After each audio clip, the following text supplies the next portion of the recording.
কোথায় যাই, আমাদের ইস্তেকামত কতটুকু, এটা আল্লাহ খুব লক্ষ্য করতেছেন। জরুরি ঠিক কিনা বলেন? ইস্তেকামত আল্লাহর প্রতি না থাকার কারণেই তো আজকে আমাদের বাংলাদেশের এই অবস্থা।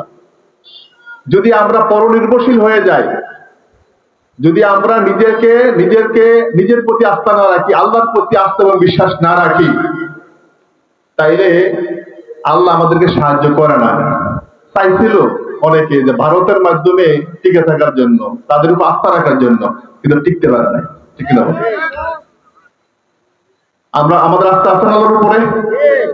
আল্লাহ বলেন, ইন্নাল্লাযীনা ক্বালু রাব্বুনাল্লাহু সুম্মা ইসতাকামু তাতানাজ্জালু আলাইহিমুল মালাঈকাতু আল্লা তাখাফু ওয়া লা তাহজানু ওয়া আবশিরু বিল জান্নাহ। আল্লাহ বলেন, নিশ্চয়ই যারা বলবে আমি রব আল্লাহ এবং এই কথার উপর যারা ইস্তেকামত থাকবে, মজবুত ঈমান ধারণ করবে, আমি আল্লাহ রাব্বুল আলামিন তাদেরকে তিনটা বিষয় দিয়ে সাহায্য করব। জোরে বলি সুবহানাল্লাহ। এক, আল্লাহ ফেরেশতা পাঠিয়ে দিবেন। দুই, আল্লাহ তাদের ভয় দূর করে দিবেন। তিন, সমস্ত টেনশন আল্লাহ দূর করে দিবেন। জোরে বলি সুবহানাল্লাহ। যদি আল্লাহর প্রতি বিশ্বাস স্থাপন করতে পারেন, আল্লাহ আমাকে খাওয়ায়, আল্লাহ আমাকে পড়ায়, আল্লাহ আমাকে সব দেয়, আল্লাহ আমাকে সব দিব, আল্লাহর প্রতি ইস্তেকামত থেকে দেখে আল্লাহর হুকুমাত গুলো প্রতিষ্ঠার জন্য যদি কাজ করে যান, ইনশাআল্লাহ আল্লাহ আছেন, আমাদের কাছে আছেন, শেষ পর্যন্ত আমাদের ঠিকানা হবে জান্নাত। জোরে বলি সুবহানাল্লাহ। এই কথা শেষে আল্লাহ বলছেন যে আল্লাহর প্রতি যদি কোন মানুষ ইস্তেকামত থাকে, তার বিনিময়ে আল্লাহ জান্নাত দিবেন, যে জান্নাতের ওয়াদা আল্লাহ করেছেন। জোরে বলি সুবহানাল্লাহ। রব্বুল আলামিন বলেন, তানিয়াবুদু রাব্ব হাদাল বাইত আল্লাযী আত'আমাহুম মিন জু' ওয়া আমানাহুম মিন খাউফ। আল্লাহু আকবার বলি। আল্লাহ বলেন, যারা বলবেন, আল্লাহ রব বলবেন, আলহামদুলিল্লাহি রাব্বিল আলামিন আর রহমানির রহিম। নামাজের ভিতরে বলি, সামিআল্লাহু লিমান হামিদ। বলেন, সামিআল্লাহু লিমান রব্বানা লাকাল হামদান কাসীরান তাইয়িবান মুবারাকান ফি। এই যে আমরা রব বলি, এই কথা আমরা ইস্তেকামত থাকবো। ঠিক কিনা বলেন? এই রবের প্রতি ইস্তেকামত থাকতে গেলে হয়তো গুলি আসতে পারে, হয়তো বুলেট বুকে আসতে পারে, আর না হয় জেল হতে পারে, না হলে জুলুম হতে পারে, নাহলে ফাঁসি হতে পারে। এই পথ থেকে এক বিঘা পরিমাণ দূরে সরে যাবে না। জোরে বলেন ঠিক কিনা? আমাদের যে এই যে ইসলামিক স্কলাররা ছিল বাংলাদেশে গত 17 বছরের এই জীবনের ভিতরে, যে সমস্ত মধ্যে মুজাহিদ ভাইয়েরা বাংলাদেশের জমিনে ইসলামের পতাকা পথ পথ করে উড়াতে যারা স্বপ্ন দেখছিল, এই 17 বছরের জীবনে যারা বাংলাদেশের ক্ষমতার মস্তদে ছিল, অনেকে তারা ইস্তেকামত থাকার কারণে অনেকে তারা ফাঁসি দিয়েছেন, যুগের পর যুগ তারা জেলখানা ফেলে রাখছেন। জরুরি ঠিক কিনা? তারা তো পালাই যায় নাই। ঠিক কিনা বলেন? তারা কিন্তু পালাই যায় নাই, তারা কিন্তু ঠিকই কিন্তু দেশে ছিল। কিন্তু 17 বছরে এই জিন্দেগির ভিতরে যারা জনগণের উপর যারা জুলুম করছে, অত্যাচার করছে, ভারতের প্রতি যারা নির্ভরশীল ছিল, তারা বা তাদের জায়গা বাংলাদেশে হয় নাই, তারা কিন্তু ভারতের ফলাই যেতে হয়েছে। জনগণ ঠিক কিনা? ইরানের ইস্তেকামত, আল্লাহর প্রতি ইস্তেকামত থাকবেন, হয়তো সবর করা লাগবে, হয়তো ধৈর্য ধরা লাগবে, হয়তো জীবন যাবে, হয়তো শহীদ হবে, এরপরও আল্লাহর পথে ইস্তেকামত থাকতে হবে। জরুরি ঠিক কিনা? রব্বুল আলামিন বলেন, ইন্নাল্লাযীনা ক্বালু রাব্বুনাল্লাহু সুম্মা ইসতাকামু। একটু আযান জববেন। সুম্মা ইসতাকামু তাতানাজ্জালু আলাইহিমুল মালাঈকাতু আল্লা তাখাফু ওয়া লা তাহজানু ওয়া আবশিরু বিল জান্নাতিল্লাতী কুনতুম তুআদুন। জোরে আল্লাহু আকবার। ইস্তেকামত থাকবেন, আল্লাহ রং ধারণ করবেন।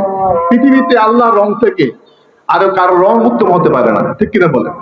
আল্লাহ বলেন, সিবগাতাল্লাহি ওয়া মান আহসানু মিনাল্লাহি সিবগা ওয়া নাহনু লাহু আবিদুন। আল্লাহ রং থেকে উত্তম রং আর কারো হতে পারে না। এদেশের ভিতরে আমরা বহুত রং দেখছি, এদেশের ভিতরে নৌকালার রং আমরা দেখছি, এই দেশের ভিতরে আমরা ধানের রঙ আমরা দেখছি, এই দেশের ভিতরে নাঙ্গলের রঙ আমরা দেখছি। আসলে সবচেয়ে বড় রঙের নাম হচ্ছে আল্লাহর রং। আল্লাহর রং থেকে উত্তম রং আর পৃথিবীতে কারো হতে পারে না। আমরা আল্লাহর রং ধারণ করবো, আল্লাহর পথে আমরা চলবো, তার পথে আমরা জীবন দিয়ে দেবো। এই যে আযান দিল মুয়াজ্জিন সাহেব, উনি কি বলছেন? ওয়ারাজুলুন কালবুহু মুআল্লাকুন ফিল মাসাজিদ, এই হাদিসে বুখারীতে আছে, ওয়ারাজুলুন কালবুহু মুআল্লাকুন ফিল মাসাজিদ। মুয়াজ্জিন যখন মাইক থেকে সুন্দর করে আযান দেয়, আহ্বান যখন করে, যে সমস্ত মানুষেরা প্রাণে প্রাণে দিল দিয়া মন দিয়ে মসজিদের দিকে দৌড়ায়, আল্লাহ তার সাথে আছেন এবং আল্লাহ রাব্বুল আলামিন হাসর ময়দান তাকে আল্লাহর আরশে আজিমের সাথে দিবেন। বলি সুবহানাল্লাহ। সুতরাং ভাইয়েরা, আমরা তো এই কথাগুলো বলি, এই যে মসজিদে দৌড়া, এটা হচ্ছে আল্লাহর রং। এই যে আপনার গালে মুখে তার, এটা হচ্ছে আল্লাহর রং। এই যে আপনার মাথার ভিতরে টুপি, এটা হচ্ছে আল্লাহর রং। এই যে আপনার হস্তক্ষেপ, এটা হচ্ছে আল্লাহর রং। এই যে আপনি সারা জীবনের ইসলামী আন্দোলন, এটা হচ্ছে রং। এই রং থেকে পৃথিবীতে উত্তম রং হারকাত কারো হতে পারে না। আল্লাহ বলতে, নাহনু লাহু আবিদুন, যারা আবেদ আল্লাহওয়ালা মানুষ, আল্লাহর রং থেকে পৃথিবীর কোন নায়ক এবং নায়িকার রং ধারণ করতে পারে না। আমাদের দেশে আছে দেখবেন ছেলেরা, দেখবেন ছেলের নায়ক ওরা ফ্যান্সিরা, ছেলেরও ফ্যান্সিরা, ঠিক কিনা বলেন? নায়কের ফ্যান ছিদ্র, ছেলের পাশা দিয়ে ফ্যান ছিদ্র, ঠিক কিনা বলেন? নায়কের চুল কাটিং, খেলোয়াড়ের চুলের কাটিং, খারা সোয়াইন্যা হুতাইন্যা কামাইন্যা, ছেলের দেখবেন যে এই মতো করে, এরকম করে করে তার মডেল হচ্ছে ওই খেলোয়াড় রোনাল্ডো, মেসি, ঠিক কিনা বলেন? আর শিল্পী হচ্ছে মমতাজ, এই সেই। কিন্তু আমাদের রং হচ্ছে দিকালা বাইদা গেল রফাল্লাহ। আমাদের রঙের নাম হচ্ছে আল্লাহ। আল্লাহর রঙে পৃথিবীতে আমরা নিজকে রাখাতে চাই, পৃথিবীর কোন মানুষের রঙে নিজকে রাখাতে চাই না। জোর বলুন ঠিক কিনা? লাকাদ কানা লাকুম রাসূলিল্লাহি উসওয়াতুন হাসানা। রাসূল আদর্শ অনুসরণ করবেন। আল্লাহ বলছেন যে তোমরাও রাসূলকে নমুনা হিসেবে মানো, তার আদর্শ তোমরা অনুসরণ করো, কারণ তার আদর্শের ভিতরে রয়েছে রহমত এবং ব্লেসিং এবং মার্সি। তার আদর্শ যারা অনুসরণ করবে, এই যে কবর আমাদেরকে আমাদেরকে শোয়ানো হয়, আমরা যে বলি বিসমিল্লাহ আলা মিল্লাতি রাসূলুল্লাহ, ঠিক কিনা বলেন?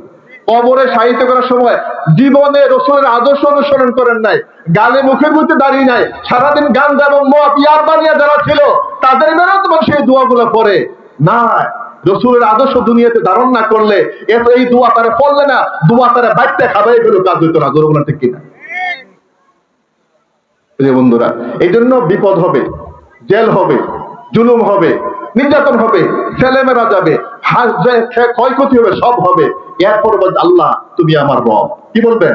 আল্লাহ আমার রব, এই রবে আমার সব, আল্লাহ আমার রব, দমে দমে তোন মনে তারি অনুভব, দমে দমে তোন মনে তারি অনুভব, আল্লাহ আমার রব, এই রবে আমার সব, আল্লাহ আমার রব, এই রবে আমার সব। শেষ করে দিচ্ছি 2 মিনিট। দেখেন একটা কামত কাকে বলে? আপনারা জানেন যে মক্কা থেকে মুহাম্মদ সাল্লাল্লাহু আলাইহি ওয়াসাল্লাম মদিনা হিজরত করেছিলেন কাফেরদের অত্যাচারে, ঠিক কিনা বলেন? কাফেরদের অত্যাচারে আল্লাহর আদেশে আদর্শিত হয়ে উনি মক্কা থেকে মদিনা হিজরত করেছিলেন। কিন্তু হিজরত করে যাওয়ার পথে গাড়ে সুরে একটা পাহাড়ের গর্তের ভিতরে রাসূল অবস্থান করেছিলেন। আবু বকর বলে, হুজুর এই যে কাফেররা দেখা বলে, হুজুর এখন আমাদেরকে তারা অ্যারেস্ট করে নিয়ে যাবে, আমাদেরকে তারা হত্যাও করতে পারে। রাসূল বলেন যে লা তাহজান ইন্নাল্লাহ মা'ানা, ডোন্ট বি স্যাড। এই আবু বকর হতাশ হও না, নিরাশ হও না, আল্লাহর প্রতি ইস্তেকামত থেকে ভরসা রাখো। এখানে এই গর্তের ভিতরে শুধু আমরা দুজন না, আমরা 3 জন, আমাদের জন্য আমাদের আল্লাহ যথেষ্ট। জোরে বলি সুবহানাল্লাহ। আপনি মনে রাখবেন, আল্লাহই আমাকে দেখবেন, আল্লাহ আমাকে ফলবেন। যদি আল্লাহর উপরে যদি আমাদের সাবেক প্রধানমন্ত্রী যদি আস্থা এবং বিশ্বাস থাকতো, তাহলে বাংলাদেশে থেকে 300 জন পার্লামেন্টারিয়ান এবং 300 জন এমপি পালানোর কোনো সুযোগ ছিল না, তারা কোনো দূরে যাইতো না। জোরে বলে ঠিক কিনা? আমাদের আল্লাহ আছে, আমরা আল্লাহর প্রতি বিশ্বাস করি। 17 বছরের ধৈর্য ধারণ করছিলাম, সবর করছি আমরা। 17 বছরের পরে আল্লাহ আমাদেরকে মহান বিজয় দিয়েছে। এই বিজয়কে ধরে রাখতে হবে, এই বিজয়কে কামিয়াবি করতে হবে। এই বিজয়ের মাধ্যমে বাংলাদেশের আকাশে পথ পথ করে ইসলামের পতাকা উঠতে হবে। হয় বিজয় হবে, নাইলে শহীদ হয়ে যাবেন। এই পথ থেকে দূরে সরার কোনো সুযোগ নাই। এই পথ আল্লাহর, এই পথ রাসূলের, এই পথ ইসলামের। এই কথাগুলো বলে আপনাদের সবাইকে ধন্যবাদ জানিয়ে শেষ করছি। মা তৌফিক ইল্লা বিল্লাহ। আসসালামু আলাইকুম ওয়া রাহমাতুল্লাহি ওয়া বারাকাতুহু।